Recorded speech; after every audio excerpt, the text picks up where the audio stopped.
ये फसल लगाएं, सालाना 20 से 40 लाख रुपए कमाएं। पाकिस्तान के हर इलाके में उगने वाली ये फसल किसानों को यकीनी तौर पर खुशहाल बनाती है। ये फसल साल में किसी भी वक्त लगाई जा सकती है।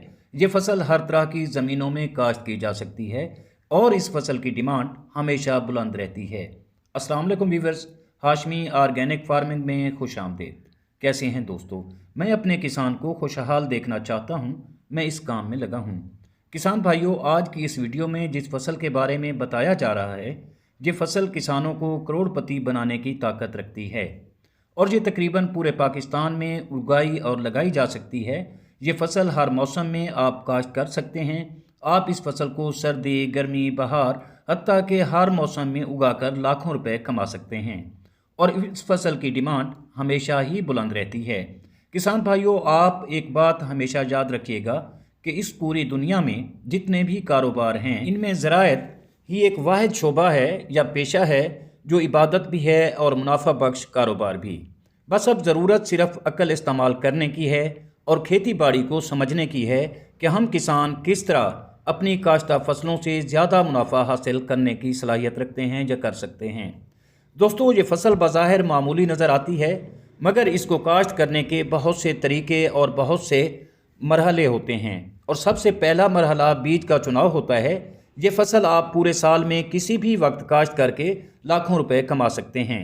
अगर आप वीडियो को गौर और तवज्जो से देखें और सुनेंगे तो यकीनन आप इस फसल से करोड़ों रुपए कमा सकेंगे। लेकिन एक बात याद रखिएगा कि फसल का नाम सुनते ही आपने भाग नहीं जाना। मेरी बात मुकम्मल सुनेंगे तो आप यकीन करें कि आप इससे करोड़ों रुपए कमा सकेंगे। जी हाँ दोस्तों, ये फसल है प्याज की और प्याज की फसल नवंबर, दिसंबर, फरवरी, मार्च और जुलाई, अगस्त में लगाई जाती है। लेकिन नवंबर, दिसंबर वाली फसल का बीज और होता है, फरवरी, मार्च में लगाई जाने वाली फसल का बीज और होता है और जुलाई, अगस्त में लगाई जाने वाली फसल पहले बाकी बीजों से मुख्तलिफ होती है। अब बात करते हैं इसकी काश्त के तरीके और बीज पर। आप कोशिश करें कि मौसम के मुताबिक बीज हासिल करें और आप वसली को डायरेक्ट काश्त करें। वसली एक प्याज का छोटा बल्ब होता है जिसको लगाने के बाद आपकी फसल 3 माह में पक कर तैयार हो जाती है। इस तरह आप अपने खेत में पूरा साल प्याज ही उगाएं, यानी आप साल में इसकी 3 फसलें ले सकते हैं। अगर एक फसल में मुनाफा नहीं होता तो दूसरी फसल मुनाफा दे जाती है। अगर दूसरी बार भी खातिर खा नताइज नहीं मिलते तो तीसरी फसल आपको लाखों रुपए मुनाफा देती है। इस तरह आप अपने एक खेत को प्याज की काश्त के लिए मुंतखब करें और इसमें कंटिन्यू यानी लगातार प्याज ही उगाएं।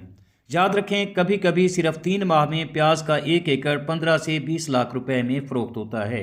आप इस फसल को लगातार 3 साल लगाते रहें। एक वक्त ऐसा आएगा कि आप एक साल में 3 बार काश्त किए गए प्याज की फसल से करोड़ों रुपए कमा सकेंगे। दोस्तों, बहुत से किसान पहली बार काश्त करते हैं और नुकसान या मुनाफा ना मिलने पर दोबारा कभी काश्त ही नहीं करते। लेकिन याद रखें, जो चीज़ जहां गुम होती है वो वहीं से ही मिलती है। अब आखिर में प्याज की फसल से सालाना 20 से 40 लाख रुपए कमाने का मैं आपको तरीका बताने जा रहा हूं, जो आपको किसी भी यूट्यूबर भाई ने आज तक नहीं बताया होगा। तो किसान भाइयों, तरीका ये है कि आपने किसी भी किस्म की केमिकल्स वाली कोई खाद भी इस्तेमाल नहीं करनी। आपने अपने खेत को जो आपने मुंतखब किया है प्याज की काश्त के लिए, मुर्गियों का वेस्ट यानी मुर्गियों के खाने की रूढ़ी 20 ट्राली से भर देना है ये आपने 1 एकड़ को। और याद रखें कि गली सड़ी रूढ़ी आपने डालनी है। अगर ताज़ा रूढ़ी डालेंगे तो आपकी फसल को जला देगी और वो आपको खातिर खा नतीजे नहीं मिलेंगे। तो दूसरे नंबर पर दोस्तों, जब भी आपने प्याज की फसल को पानी लगाना है तो हर पानी के साथ आपने 20 से 25 किलो वही रूढ़ी जो आपने मुर्गियों की ली हुई है, आपने किसी ड्रम में डालकर उसका घोल बनाकर हर पानी के साथ फ्लड करना है। दोस्तों, इसकी जड़ी बूटियों की तल्फी इंतहाई अहम और ज़रूरी होती है। आपने जड़ी बूटियों को तल्फ करना है और इसके जो बीच वाले बेड होते हैं, नालियाँ होती हैं, उनको बिल्कुल ही साफ़ रखना है। और इसकी गोडी भी बहुत अहमियत रखती है। आपने इसको बजरिया गोडी भी इसको बनाए रखना है ताकि इसमें हवा का गुजर आसान रहे। दोस्तों, इन तमाम अवामिल से आपकी फसल सेहतमंद होगी, पैदावार ज़्यादा होगी, फसल शानदार होगी और आप से यकीनी तौर पर लाखों रुपए कमा सकेंगे और खुशहाल भी हो सकेंगे। दोस्तों, मेरे ख्याल में वीडियो बहुत लंबी हो गई है, तो उम्मीद करता हूँ कि आपको मेरी ये कोशिश पसंद आई होगी। वीडियो अच्छी लगे तो लाइक और शेयर ज़रूर कीजिएगा, और अगर आप दोस्त मेरे चैनल पर नए हैं तो चैनल को भी सब्सक्राइब कर दें। बहुत शुक्रिया। जल्द मिलते हैं किसी अगली वीडियो में, तब तक अल्लाह हाफिज़।